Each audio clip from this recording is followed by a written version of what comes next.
Alors, bonjour tout le monde. Bienvenue à ce premier comité consultatif d'urbanisme central 2024, mais aussi premier comité consultatif d'urbanisme central depuis quelques années, depuis la mise en place de la Commission de l'aménagement du territoire. Donc, on est de retour avec la formule du CCU central. Je ne répéterai pas comité consultatif d'urbanisme chaque fois. Donc, CCU central. Par contre, c'est la première fois, je pense, dans l'histoire qu'il est en séance publique. Alors, ça me fait grand plaisir. Moi, c'est Geneviève Laroche. Je préside le comité consultatif d'urbanisme central, de vous recevoir aujourd'hui, de vous avoir avec nous. Donc, il y aura toujours des séances normalement en public pour nos recommandations du comité consultatif d'urbanisme central. J'avais dit que je ne le redirais pas, mais je l'ai fait chaque fois. Alors, ça me fait vraiment plaisir de vous accueillir et je vais, sans plus tarder, vous présenter les membres parce que qui dit CCU central dit aussi membres élus, mais aussi membres citoyens. Donc, je vais faire une petite tournée. Nous avons avec nous Mme Danielle Bertol, qui est conseillère municipale du district de Desranleau. Nous avons à distance M. Raïs Kibonge, qui est conseiller municipal du district des Nations. Nous avons aussi à distance, exceptionnellement, M. Claude Charon, qui est conseiller municipal du district de Lennoxville, et Mme Christelle Lefebvre, qui est conseillère municipale du district de Saint-Élie. Ils sont tous aussi présidents du comité consultatif d'urbanisme de leur arrondissement. Ensuite, j'y vais avec nos nouveaux membres citoyens. C'est leur première séance aujourd'hui avec nous. Nous avons M. Chani Ménard, nous avons M. Frédéric Lemelin, nous avons Mme Anne-Catherine Pilon et M. David Lacoste. Et c'est vraiment un plaisir de les accueillir. Déjà, on a eu la chance d'avoir un petit atelier de travail ensemble et je sens qu'on aura vraiment une belle équipe pour la suite des choses. On est aussi toujours aussi bien accompagné par nos équipes. Donc, je vais commencer par l'arrière pour le dossier qu'on voit particulièrement aujourd'hui. On a Mme Caroline Gravel qui est à la direction. Pardonnez, il faut toujours que je relise. On a un nouveau nom de service de ce côté-là. C'est la direction du service de... voyons, mon Dieu. Est-ce que je peux vous laisser le nommer? Comme ça va être beaucoup plus simple. Le service de l'ingénierie des eaux et des projets majeurs. Merci. Anciennement, c'était le SIU, c'était beaucoup plus simple. Ensuite de ça, elle est accompagnée de Mme Karine Ducharme-Marbourg, qui est ingénieure et chargée de projet au guichet promoteur. On a aussi à mes côtés Mme Lynne Dansereau, qui est chef de division planification, réglementation et patrimoine. On a devant moi M. Alexandre Roussel-Canuel. Bon, je l'ai encore fait. Qui est notre secrétaire officiel, mais qui est aussi chef de division du greffe. On a à ma droite aussi Mme Stéphanie Côté, qui est agente professionnelle en urbanisme, Mme Marie Massé, qui est chargée de projet en urbanisme. On a Mesdames aussi Caroline Bérard et Mathilde Colonne, qui sont secrétaires de direction dans les services qui sont liés à la planification et à la gestion du territoire. Donc, est-ce que j'ai oublié quelqu'un? Non, j'ai fait le tour, hein? Ça y est. Ah, Madame, ben oui, j'ai oublié à distance Madame Émilie Audet aujourd'hui, qui est directrice adjointe du service de la planification et de la gestion du territoire. Pardonnez-moi. Alors, une fois les présentations faites, on irait avec la courte présentation. C'est un... Oui? Claude Charon et Christelle Lefebvre, est-ce que je ne sais pas, on a manqué le début. Est-ce que tu vas me présenter? Oui, oui, je vous ai nommé déjà. Je vous ai dit que j'ai dit que vous étiez à distance. Donc, ça ferait le tour des présentations. Donc, on a un seul dossier aujourd'hui en public, le dossier 7.1.1. Avant ça, justement, est-ce que vous êtes à l'aise qu'on adopte l'ordre du jour tel quel avec ce seul et unique point? Parfait. Donc, ça nous amènerait directement à ce point qui est demande d'amendement au règlement numéro 1204 concernant certaines contributions rattachées à des travaux ou à des services municipaux de la Ville de Sherbrooke, octroi des contrats de surveillance des projets par le promoteur. Alors, je pense qu'on a une courte présentation par Mme Côté et ensuite, on pourra avoir des informations complémentaires par Mme Gravel et Mme Ducharme-Marbourg. Merci. Allons tout de suite dans le vif du sujet. En fait, le règlement actuel numéro 12004 stipule qu'en tout temps, la surveillance complète des travaux est faite par l'ingénieur mandaté par la Ville, et ce, conformément aux critères de contrôle et de surveillance des travaux établis par celle-ci. Et aucun travail ne peut être exécuté sans que le promoteur en ait avisé cet ingénieur. Donc, la demande aujourd'hui, c'est vraiment l'élément de l'ingénieur mandaté mandatés par la Ville qu'on souhaite modifier dans le règlement. Donc, c'est ce que je viens de dire. Bon. Parmi les éléments qui sont en lien avec cette demande, c'est qu'il n'y a aucune firme d'ingénierie qui a déposé d'offre de service lors du dernier appel d'offres de services professionnels pour faire la surveillance de tous les projets de promoteurs déposés à la Ville pour les 2 prochaines années. Puis c'est principalement à cause du manque de personnel des firmes d'ingénierie et de l'incertitude des projets à venir. Puis, bon, il faut trouver quand même une solution à cette problématique-là. Donc, l'idée, c'est que, compte tenu que les projets de promoteurs doivent quand même avoir une surveillance professionnelle pour leur réalisation, la Ville propose que le promoteur octroie directement le contrat à une firme pour la surveillance de son projet. Il y a un guide de surveillance qui existe déjà dans le cadre des ouvertures de rue. Donc, c'est ce guide-là qui devrait être utilisé par l'ingénieur qui va être mandaté. Donc, c'est quand même fait avec des règles à suivre. Puis, la firme d'ingénieurs aurait ainsi un seul projet à surveiller, celui dont il a réalisé la conception. Puis, il devrait davantage être ouvert, en fait, à réaliser la surveillance des travaux dans ce cas-là. Puis, pour que l'ingénieur qui fait le suivi du chantier ait le plein contrôle, on demande aussi qu'il fasse le contrôle des matériaux, puis que ça soit en fait aussi octroyé par le promoteur. Donc, tout ça serait fait par le même ingénieur.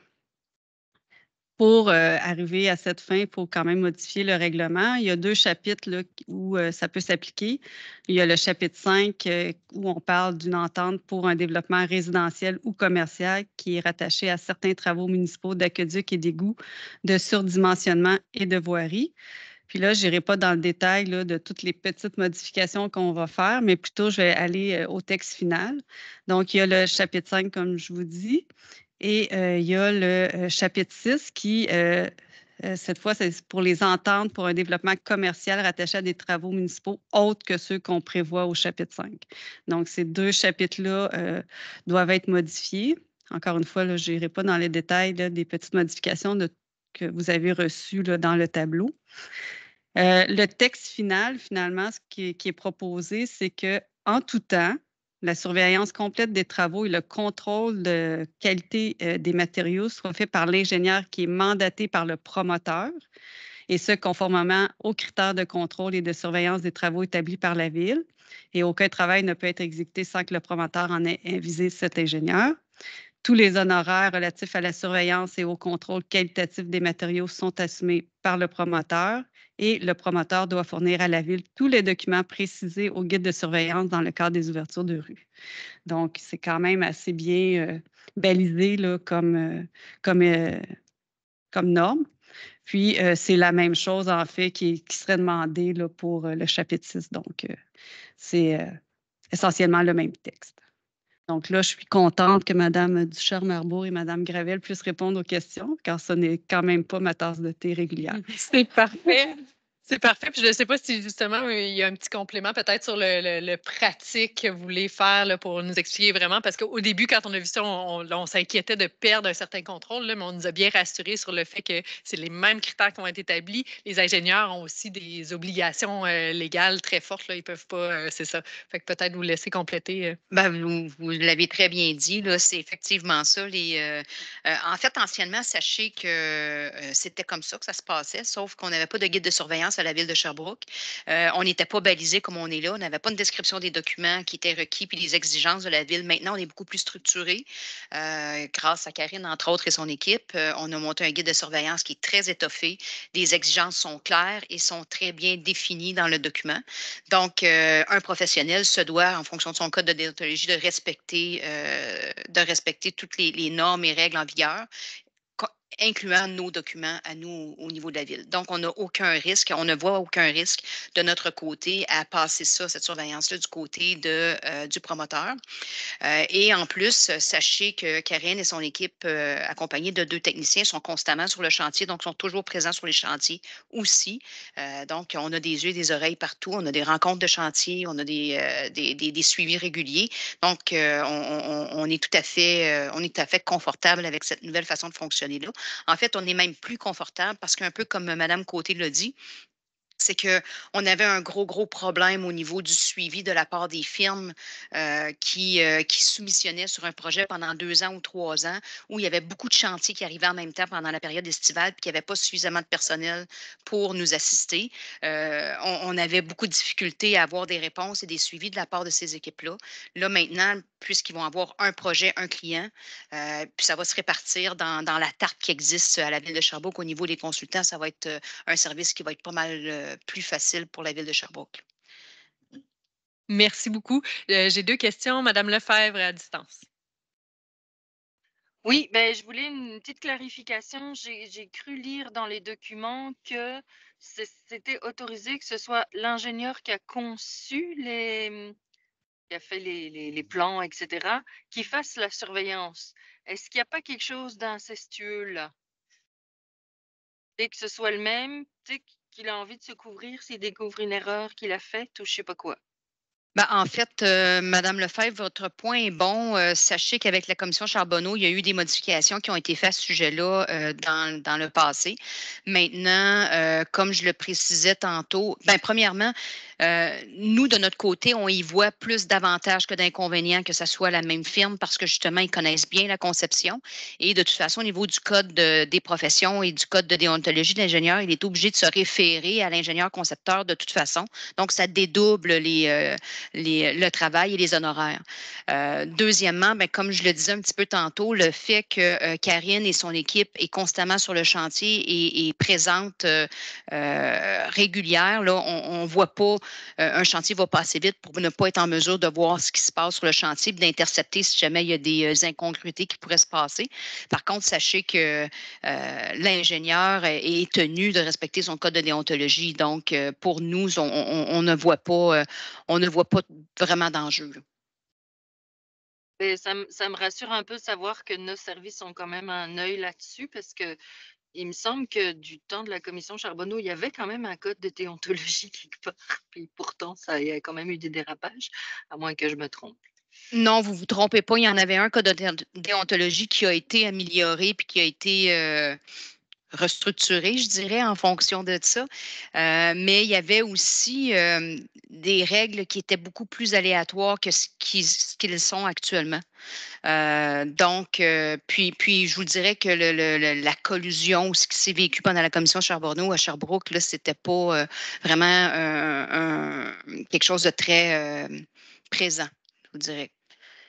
Puis, sachez, l'autre chose pour vous rassurer, Madame Lefebvre, c'est qu'on connaît personnellement probablement toutes les firmes, mais pas probablement, certainement toutes les firmes et les ingénieurs qu'il y a ici en région. Donc, on est capable d'avoir une bonne indication là, sur leur comportement.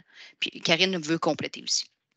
Juste pour vous rassurer, dans notre guide, on a déjà prévu qu'à tous les jours, le surveillant et le laboratoire nous envoient un rapport journalier. Fait qu'on nous, on va en prendre connaissance à tous les jours. Fait qu'on va pouvoir suivre encore plus le projet de cette façon-là. Merci beaucoup. Il y avait une main, Madame Filon. Est-ce que ça a été répondu? Oui.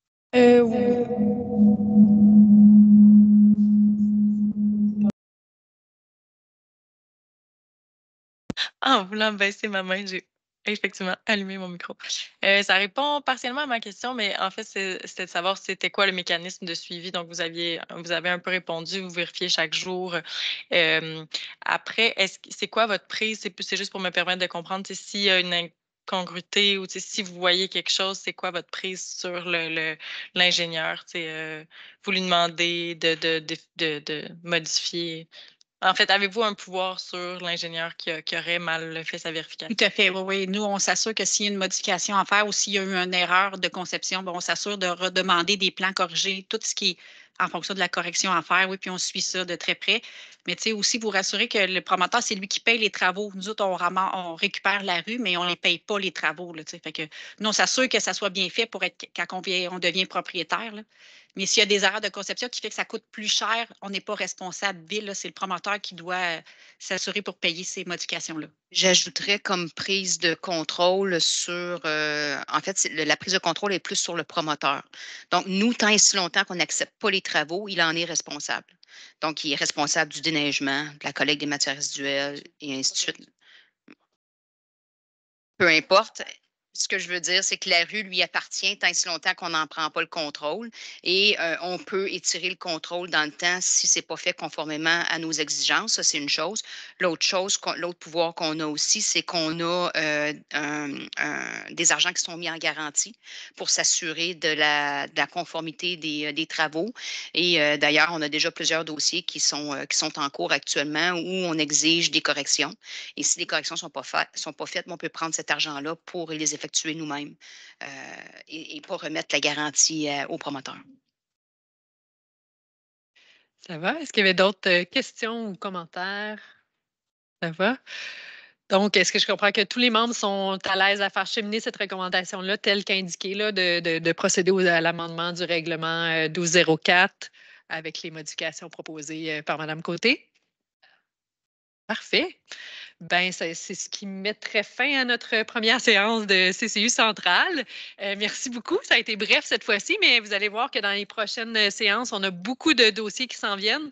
Alors, ce sera avec grand plaisir qu'on se retrouvera. Si ma mémoire est bonne, c'est le 28 mars. Est-ce qu'on me confirme ça? Oui, 28 mars, même heure, même poste à l'Hôtel de Ville. Donc, l'heure pour la séance publique sera affichée une semaine à l'avance. Alors, merci beaucoup.